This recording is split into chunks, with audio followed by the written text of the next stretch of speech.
Since inception, I really wanted to focus on American manufacturers. So about 95% of our supplier pool is domestic, or so we thought.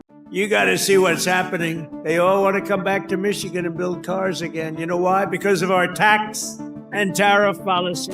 President Trump is pretty pleased with his sweeping tariffs. We're discovering that's not exactly true, meaning many of our suppliers, the key components or elements of their products that we need are imported mostly from Asia. We're rich as hell. We're the hottest country in the world, and I like that.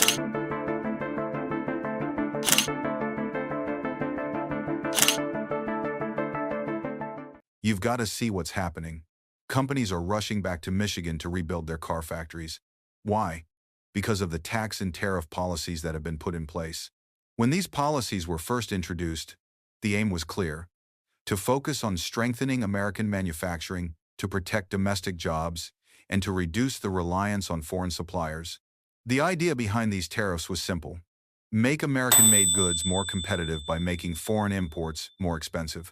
For a while, it seemed like a good strategy. In fact, it was believed that about 95% of the supplier pool for car manufacturing was domestic.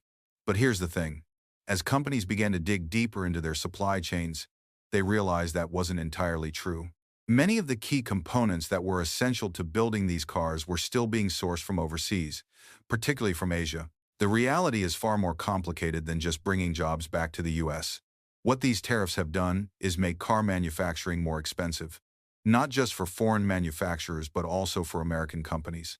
So, while the idea of America first may have sounded good in theory, the practical implications are hitting harder than expected. President Trump, who's at the heart of these sweeping tariff measures, seems rather pleased with how things are going.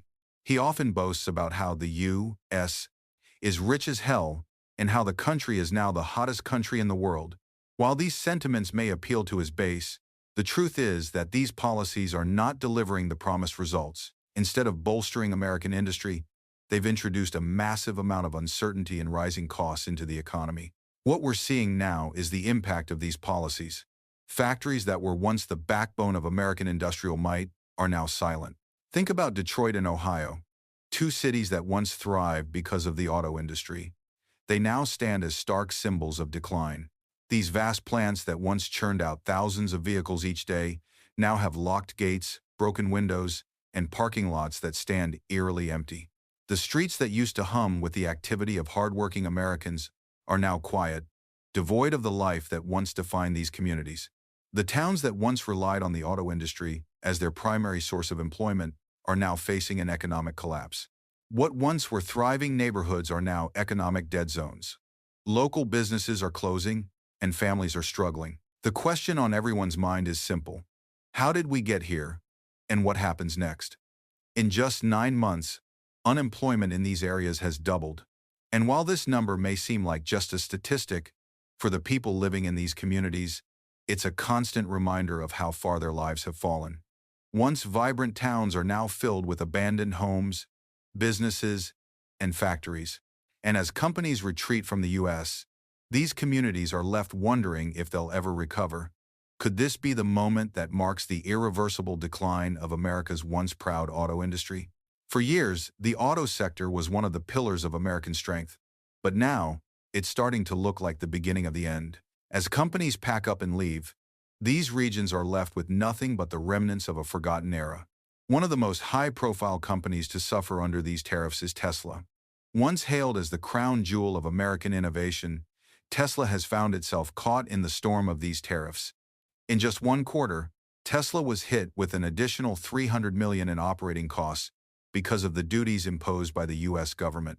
This isn't a small amount, and for a company that was already walking a financial tightrope, this was enough to shake things up.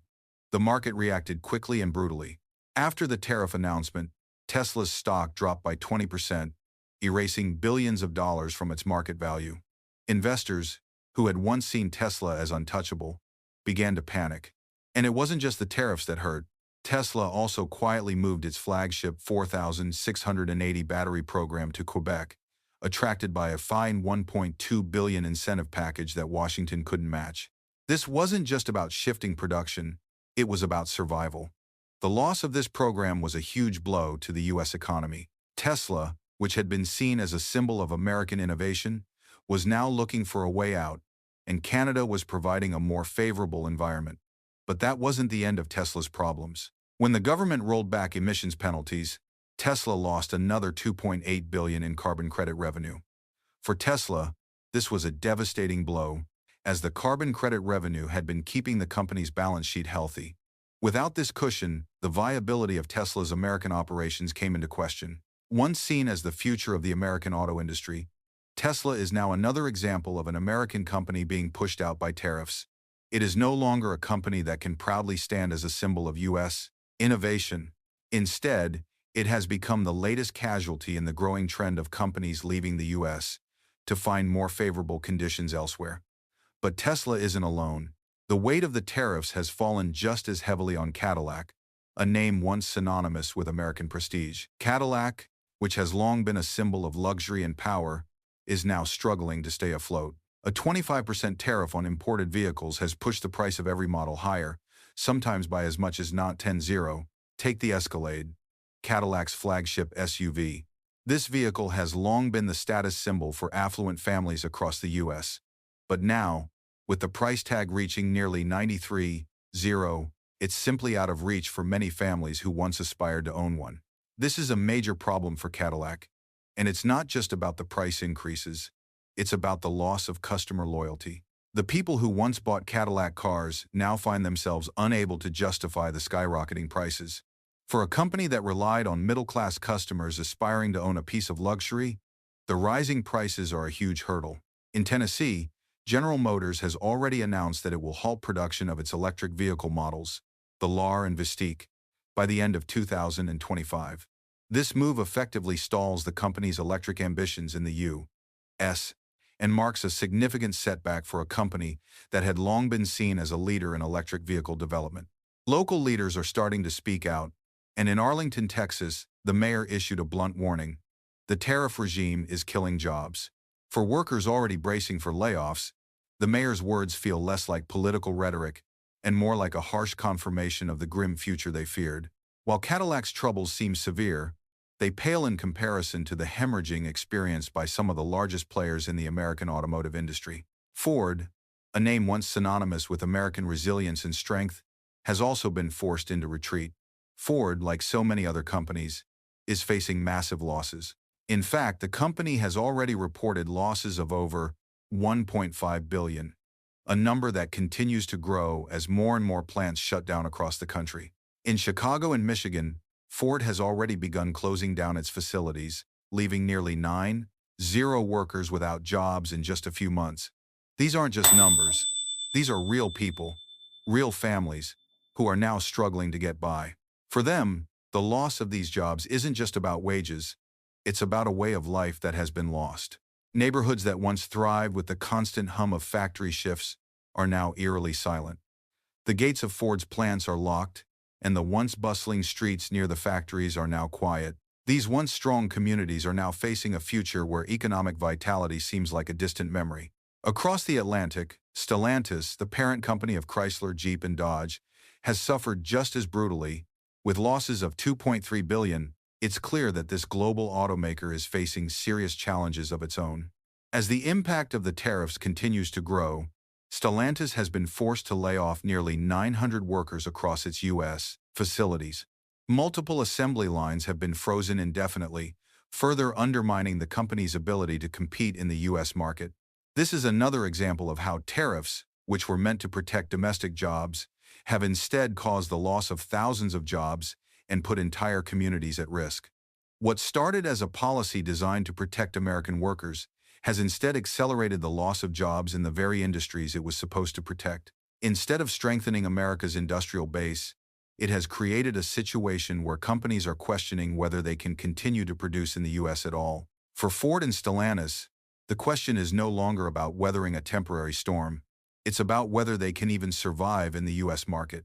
But the damage doesn't stop there. If Ford and Stellantis are bleeding jobs inside the U.S., Chevrolet and Nissan are actually bleeding America itself. For years, the Chevy Silverado and the Nissan Blazer were seen as symbols of American manufacturing, proudly stamped with "Made in the USA." Now, those same iconic vehicles are being assembled in plants located in Mexico and South Korea. For consumers, the badges may still say Made in USA, but for the workers in Michigan, Texas, and Missouri, the reality is unmistakable. The assembly lines have gone dark. The loss of these jobs is a direct blow to the American workforce. In fact, in the second quarter of 2025 alone, General Motors reported losses of $1.1 billion. This figure isn't just a result of falling demand. It's also a reflection of the costs associated with abandoning its U.S. footprint. The logic is simple. By moving production to lower-cost locations in Mexico and South Korea, GM can slash labor costs by as much as 70%. This, of course, makes it much more difficult for American workers to compete. Nissan has made similar calculations. Once eager to expand its operations in Tennessee, the company has now reversed course. It has cut 20% of its American production capacity, leaving more than 25,000 workers without jobs. For the small towns and industrial communities that once depended on these factories, the impact is devastating. Local businesses are closing, schools are losing funding, and the communities that once thrived are now hollowed out. The effects of these layoffs are far-reaching, extending well beyond the car factories themselves. Every time a company like GM or Nissan shifts its production to other countries, it sends a clear message. Global production is not waiting for the U.S. to solve its crisis. The world is moving on, and American workers are being left behind. But the collapse of American automakers isn't the only thing driving this shift. Foreign automakers, caught in the same storm, are facing their own reckoning. Hyundai, once a quiet success story in the southern U.S., has also become a victim of the double squeeze. The combination of rising tariffs and an immigration crackdown has made it increasingly difficult for Hyundai to keep production alive in the U.S. In the second quarter of 2025, Hyundai's profits took a major hit, dropping by more than 20%.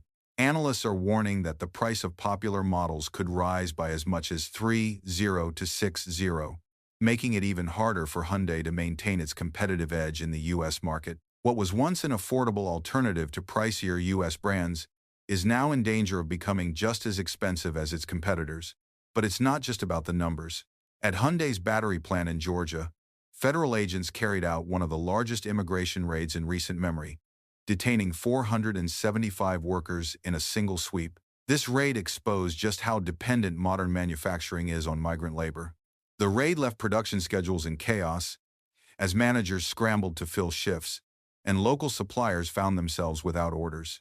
Faced with rising costs and a shrinking labor pool, Hyundai has begun to shift its supply chain strategy away from the U.S., redirecting investment toward countries like Vietnam and India.